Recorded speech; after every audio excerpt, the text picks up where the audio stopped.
And what's really powerful about these devices is that right now, for example, the standard of care of tracking something like Alzheimer's or Parkinson's is 10 years into the disease. With this type of Right. technology, you could literally track it as it's progressing. So you could be preventative, right? Wow. But they look like this.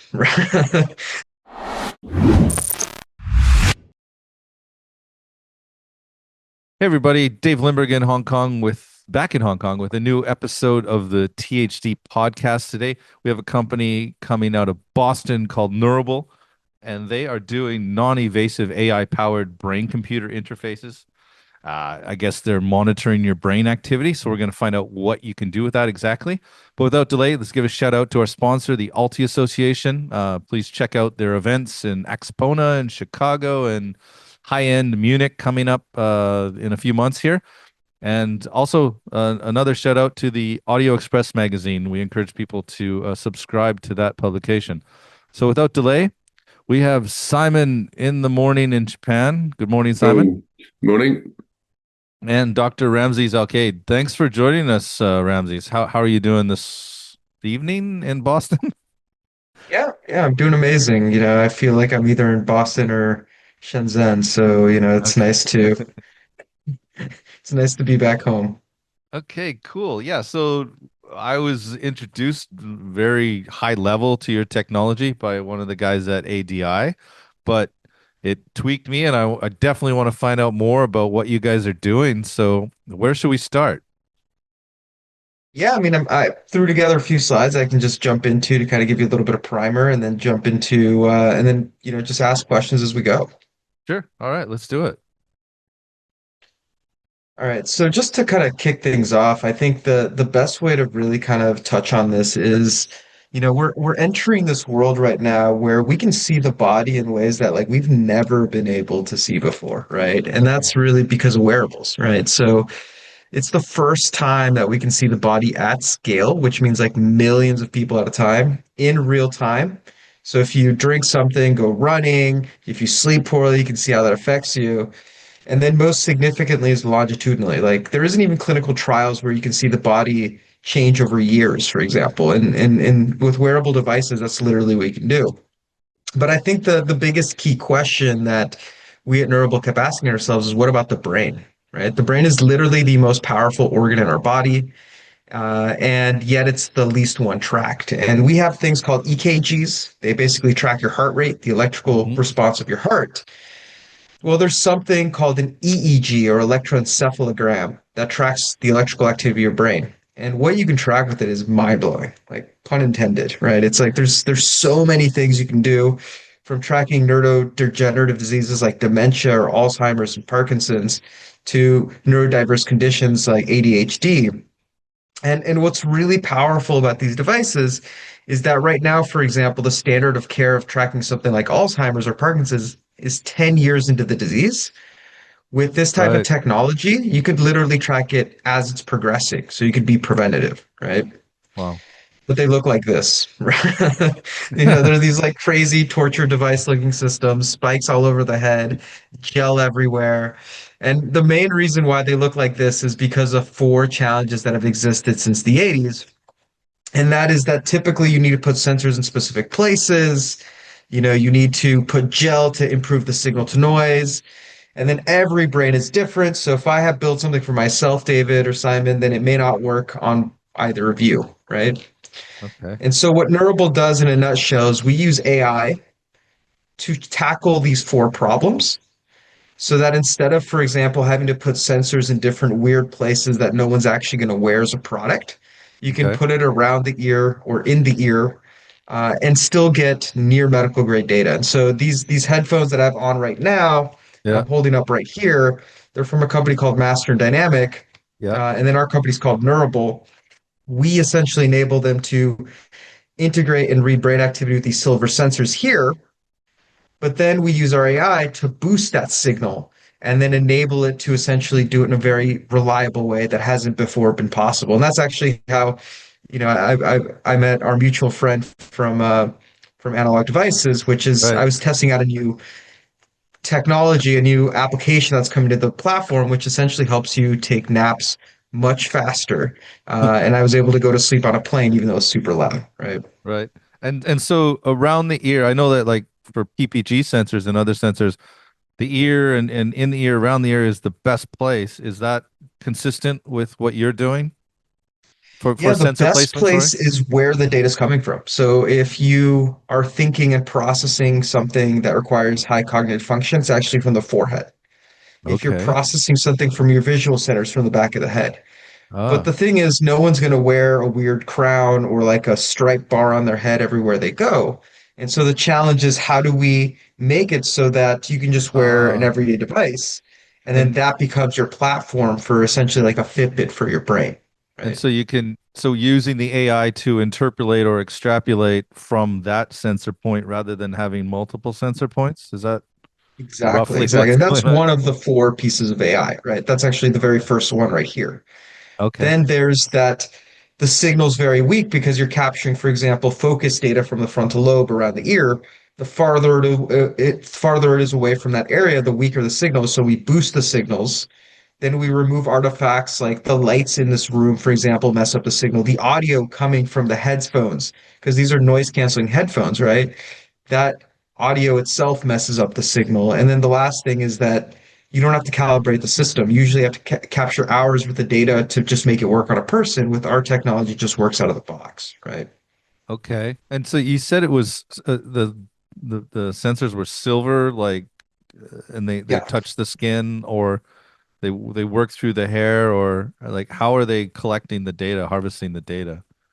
Yeah. And really, as long as it picks up the electrical activity from your brain, it's a technology called electroencephalography or EEG. Yeah, yeah. That's enough for us to use our technology. So it doesn't have to be headphones, for example, right? Or this Okay. silver fabric. For example, with the Department of Defense, we have silver ink that they use, but essentially it's some sort of conductive material. But the Okay. easiest way to think about it is your EKG system.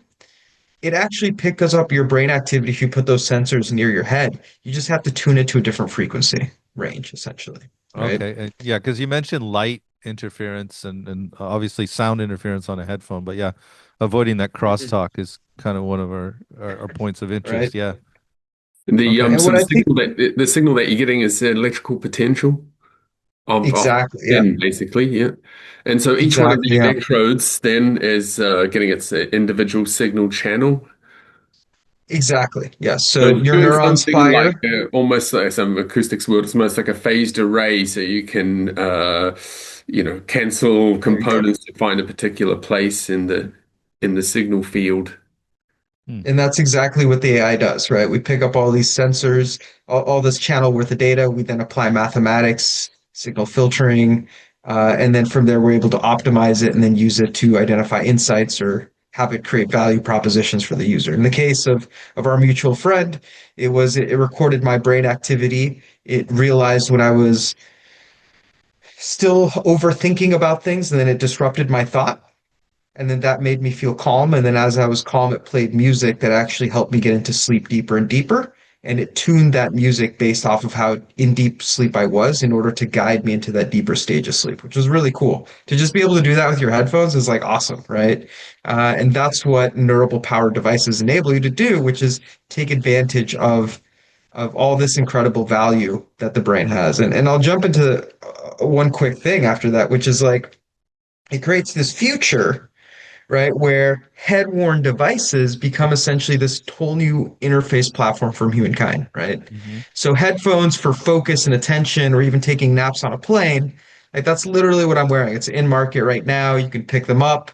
They're $500. Like they're just they're great noise canceling headphones that record your brain, right? But you can also imagine like helmets for traumatic brain injury or concussions and things like that. Well, that's what we're working with the DoD on. We have 6 million in contracts with them, and we're actually on the field, like detecting blast damage and drone explosions and seeing how that affects a person's brain.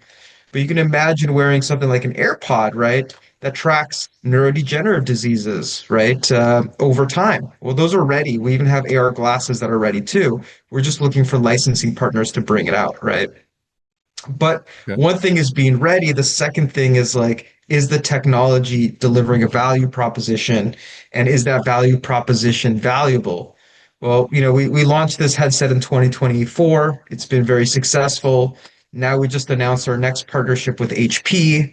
We were at CES where we met our mutual contact. We actually won Mhm. 20 different awards for it. We were the most awarded company at CES. And I think what's a really good perspective of this is that HP released about 30 products during CES, and Right. 50% of the media coverage was ours, right? And so it Wow. really shows you that the timing is right for this type of technology to come out. All right. So like guys like HP, how do they get started if they want to incorporate the technologies? Is there some kind of dev kit Yeah, or how does it work? Like I it's guess it's it must be it's pretty pretty broad straightforward. because yeah, depending if it's a headphone or whatever they want to do, you must have some kind of kit that they get. Exactly. And honestly, this headset that I have with me right now, the non-neuro version is called the MW75. It's for Master Dynamic.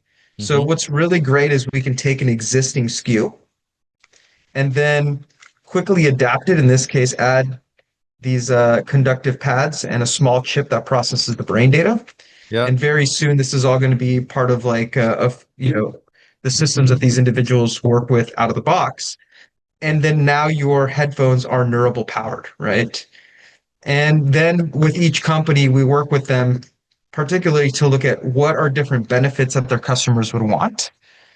And then we build applications with them, either from our existing system or new ones, to give users those applications, right? So in the case of Master Dynamic, we really targeted this lifestyle area, and this is to help people with focus and productivity. It Hmm. also includes our restorative nap power system. But then you can imagine with HP, we're going to be focused a lot more with gamers. How do we improve their performance? How do we help them prevent fatigue and burnout? And then how do we even visualize their brain while they're streaming, which is really cool. Right. Okay, Yeah, so that's you got the let's say the front end part where you get these electrical signals, and then you said you have a separate chip for processing. But does that mean you've got like 20 analog input channels or 12 analog input channels for this chip? Yeah, I mean, right now that is the case. We are working with some of the largest chip providers right now to make this a standard part of future reference design. So in the future, you're just going to buy your Bluetooth chip, and that is going to be Neurable compatible. And as long as you send the data to the correct ADC ports, like it already has the AFE built into it, and it'll go directly onto the chip. But until that becomes standard, which is going to take, at least a year, I would say, before that comes out into the market, then we do have a separate microprocessor that processes the brain data, connects with whatever is the chip that's running the Bluetooth, and then from there you have a Neurable powered device. So in comparison to an EEC, EEC is the EEG. EEG, somebody would, a medical professional come along, take these measurements and look at a chart, a waveform, and Mhm. kind of from based on experience, say, oh, you look psychotic or you look fairly calm, type of thing. And so is that really the crux of it, is to use a neural network model or something to, rather than trying to do, like I mentioned, a phased array and extract a single signal, analyze that signal. No, you just dump all the data into it and let the neural network generate meaningful outputs. Exactly, exactly. So essentially, what we do is there's an app on the App Store. So when you pick up the headphones, you just go to the App Store, hmm and in there, you download it, and it tracks your focus in real time, essentially on your phone. And then whenever you start to get tired and burnt out, and you can actually see the data. So blue is high focus, yellow is like burnout. When Okay. you start to get burnt out, it'll send you a notification both on your phone and verbally through the headphone to take a break. You hmm get a And then what ends up notification so happening, you get even more burned out looking at notifications. But that's okay. It's a different issue. what's really cool is if you take a break at the right time, it actually releases something called adenosine from your brain. It's what you use with coffee to block feeling tired. But Yeah. what's better is to actually just release that mental load, right? And so what we found is if you take that break, which is this gray bar right here at the right time, you actually hmm get this boost in performance afterwards that ends up giving you about 1 to 3 hours more productivity per day, right? And so it's like imagine having the second half of your day be productive instead of burnt out. Hmm. Right. Okay, so then the output of this analysis system, let's say a set of metrics, for example, stress level, it's condensed down to that kind of a level, is it? Exactly, exactly. So stress, focus, cognitive strain, and then there's even on our health side, we can track the age of your brain. So that's a really big thing for a lot of the longevity clinics that we work with, where they're able to see different types of biomarkers associated to their brain health and things that essentially help them see how their brain health is changing over time, right? I'll Yep. give you actually a really funny story. This is my data, but this is my data, and this is our older interface, so it's a little bit more scientific looking, but very soon I'm going to be going to South by Southwest, and that's why I bring up this story. This is actually my data before South by Southwest. My brain age was about 30 years, right? Okay. And then I went to this event, and it's a big music festival in Austin. It's huge tech events, lots of partying. So I stayed up networking, drank some alcohol, didn't do the habits that were beneficial to me. And over 3 days, I saw my brain age go from 30 to 50, right? Wow. Kind of crazy. But then what I realized is like, man, I'm doing all this like significant impact to my brain. And you can see here that these boxes and these red lines, you want the red lines to be within the boxes. And you can see that on this top one, it goes beyond it. Delta is actually associated to sleep. So it's telling me I need more sleep, right? So you can see which actions need to take to improve it. I took those actions and then I was able to recover my brain activity. Wow. And that's really kind of the most valuable part on that. But I'll share one other thing, which is this is actually my weekly report. And here you can see this blue line represents my baseline. And I want to stay within my baseline. That's the future of human health. Like longevity is managing your baseline so that essentially you stay as healthy as long as you can. And this red dot represents an outlier, which was when I was returning back from South by Southwest. And then later on that week, I saw all my metrics go crazy. Hmm. And it turns out I had COVID, right? 4 days before I felt anything, I already knew I had COVID. We've had people message us about epilepsy, about migraines, so we're really starting to see that people are leveraging the brain as such a powerful predictive system of what's going to impact them soon so that they can make better health decisions. I just saw in that chart you had delta and theta. So are these kind of well-established metrics that you work off? Where does that come from?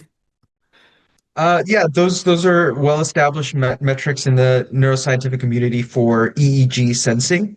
Mm, What we do is we simplify them. So instead of delta, we call it sleepiness, right? So okay. we take those brainwaves and we simplify them with language when we put them in the app. Like I said, that was more of the scientific data that we look at to test the technology on our Yep. side. Yep. Yep. And what was involved in developing the AI model, the neural network system? Is that the key element of Neurable?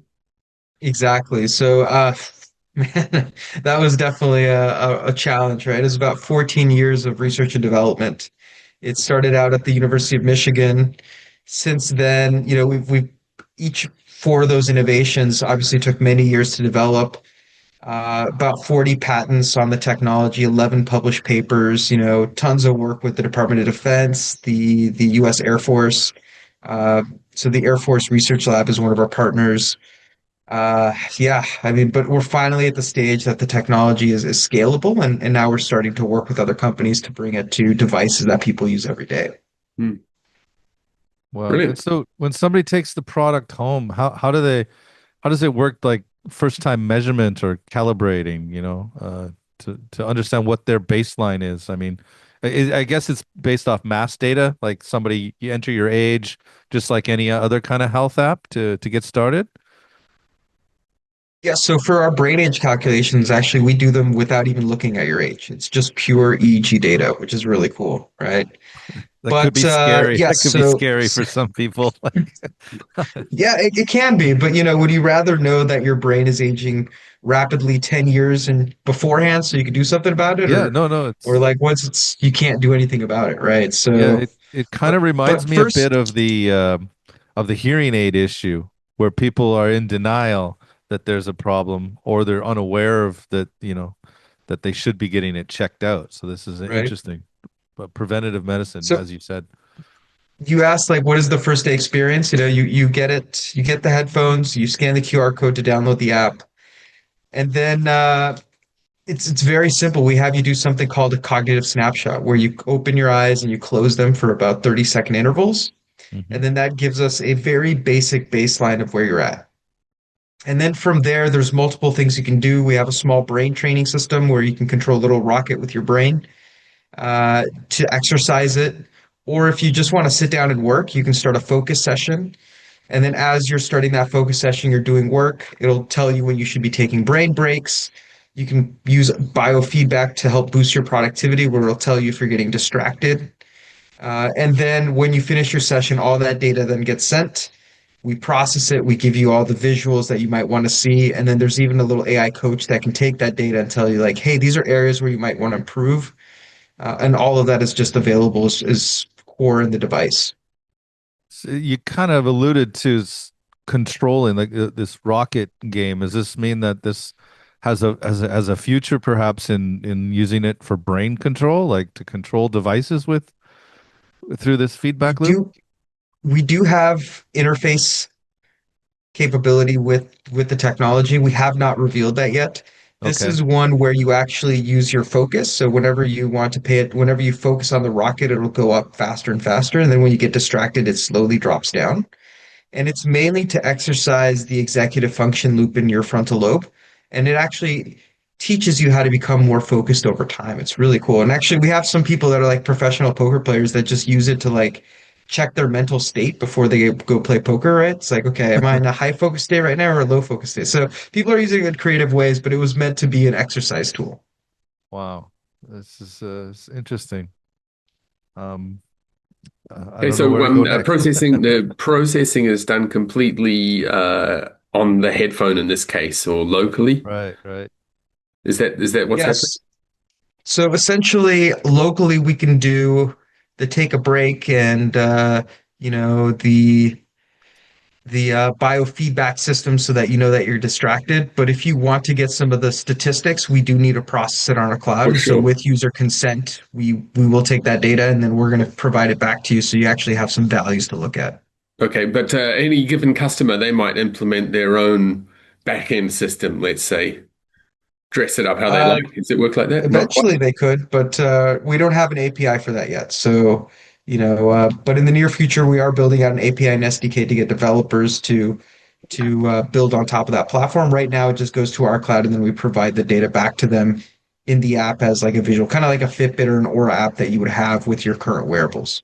Okay, so then that meaning that the what's happening in the headphone in this case doesn't take you all the way to a nice sleepiness metric. There's another set of post-processing needed that's done Exactly, off exactly, board. exactly. Okay. And just for like uh, for historical purposes, I guess, the sleeping metric system is not in the device yet. That is Okay. just a prototype I was playing around with on the plane, but Yeah. it is a future capability you want to add.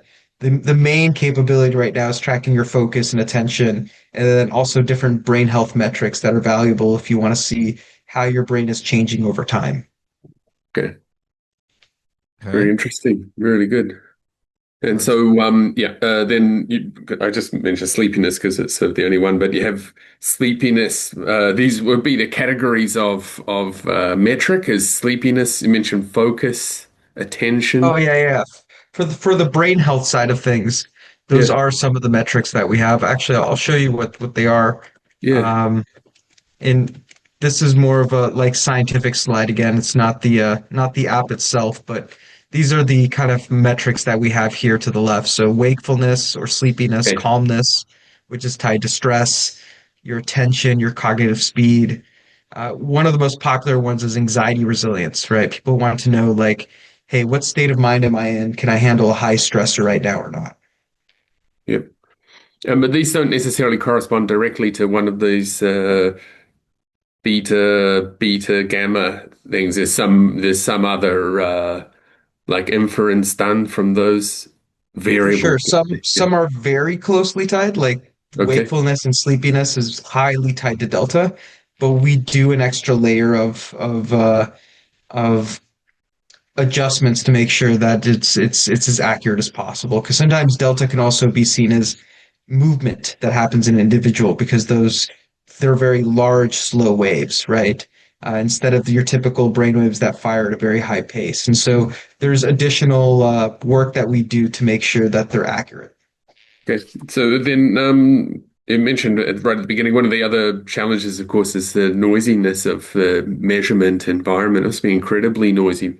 People with hair, without hair, moving around, other electrical signals. How severe is that problem? Yeah, I mean, it's pretty severe. It's really what's held back the industry for so long, Okay. right? And that's, one of the core pieces of our IP, which is that we're able to remove these artifacts in real time. Now, we can't remove hair, right? Like if hair's in the way, we're not going to get good signal. But for example, in the case of the work that we do with the Army, soldiers are running, they're walking around. You want it to be able to work in these everyday situations, right? It's really easy to capture brain data while people sleep, Yeah. Mm. but it's really hard to capture it in situations where people are doing real things, right? And that's where the biggest value comes from. So when people are walking, they're talking, they're eating food, they're experiencing life. All of those are markers of things that are impacting you. And so being able to have a brain computer interface that works during the day, that's really where our focus is. And we couldn't have done that without our third piece of IP, which is removing those artifacts and enabling it to work seamlessly for the user. What kind of signal level, in terms of, I guess you use volts, is actually apparent on the skin from brain activity? Oh, it's Is it very much microvolts or microvolts. Like picovolts or it's something? yeah, it's super tiny, right? Like me smiling right now and blinking is a much stronger signal in the EEG Yeah. than like me thinking about how to answer that question, right? And that's really where the challenge comes in. The 60 hertz noise from the light next to me is a Yeah. stronger signal than the brain signal we're picking up. And Okay. that's really why this technology has been stuck in the lab for so long because you need these like dedicated environments. You put a Faraday cage around a person, you put gel everywhere. And so that signal conditioning wasn't at the point where we were able to bring it out of the labs. And that's really what that 14 years of work at Neurable enabled us to do. Okay. Very cool. Great. Okay. Any other questions, Simon? Yes, a little bit then. Get on it. So noise filtering, then this is the key element, and the noise filtering element is done purely by a neural network model, or do you have other techniques? Yeah, I mean, I obviously can't share too many details of it, right? That's our proprietary kind of like that's what the secret sauce is. But we do use a combination of classical and modern machine learning techniques. We're starting to explore some new ones that are now possible due to, LLM infrastructures as well. If Mm, I were to categorize our company into a nutshell, we're an AI and data company, right? mm, And so we don't build products. The products are built by partners like Master Dynamic or HP. But we essentially enable using AI and signal processing these devices to scale out, right?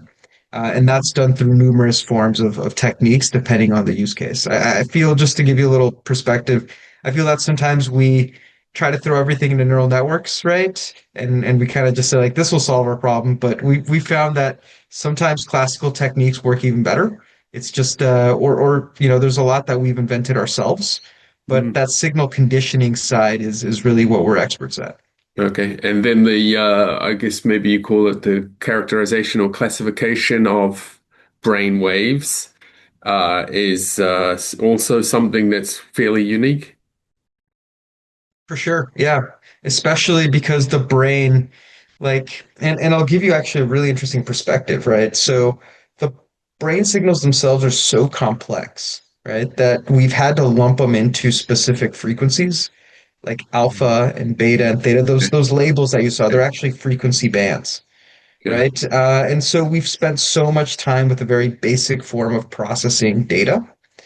And a lot of the work that we're doing at Neurable is instead of thinking about it from the classical way of how people think of brain data, why don't we think about it from a way where it can predefine what it is because the brain is so complex. The shapes and the responses within the actual signal are just as rich, if not more rich, than just the actual underlying frequency that's carrying them, right? Yeah. And that's really where it becomes such a valuable signal. What are those frequencies as a number? What's What that? what frequencies are we actually talking about? I'm curious about that. For brain waves, for brain activity, is it an audible spectrum type frequency? So, like the most classical ones, for example, are like delta, that's sleep wave, that's like half a hertz to 4 hertz, Okay, right? okay, Theta and delta, like I said, is sleepiness. You have alpha, which is more tied to like how calm you are, and that's between 8 to 13 hertz. You have beta, which is like a super active mind. You're like firing on all cylinders, and that's like between 13 to like 30 hertz. And so we've kind of just categorized the brain, and I mean by we, most of neuroscience has yeah, categorized the brain by how we see these bands of the brain coming together. But now we actually have new techniques that enable us to not just look at the underlying frequency that we see as the strongest frequency, yeah. but what do the combined shapes mean Mm. when it comes to what the brain is actually trying to intend to do? And that's a very abstract response. I'm trying to avoid the deep neuroscience, but like I don't, I'm happy to clarify if needed. So meaning that okay, traditional approaches you look at essentially the magnitude of spectral components, but in the future you might look at it more as in a time domain thing or the change over time. Time and shape of the waves too, right? Okay, So, yeah, for example, the shape that you see inside somebody who's about to get a seizure is very different than somebody who is at baseline, right? But then that can give you the ability to predict that that seizure is going to happen, have them be in a safe space, right? And part of the reason that it's been hard to do seizure detection easily is because a lot of the same underlying waves stay the same. Maybe there's a slight magnitude change, but it's really hard to see that with such a noisy signal. Mm. No, it's very interesting. It's one of these things where someone who is living a stressful life, for example, just a silly example, might not necessarily understand what it's like to have less stress, let's say. You get too used to your status quo, and so to have like a independent measurement or Right. reference like that's Actually, very interesting. a really funny story is recently I was like, we're I went to the dentist because like my jaw was hurting, right? And I was like, I don't know why my jaw is hurting. And I went there and they're like, well, have you been clenching your jaw? And I was like, I don't think I have, and figured turns out that I had TMJ, right? And it's all due to this stressful thing that I'm working through right now with like one of our partners, et cetera, like typical startup stuff, right?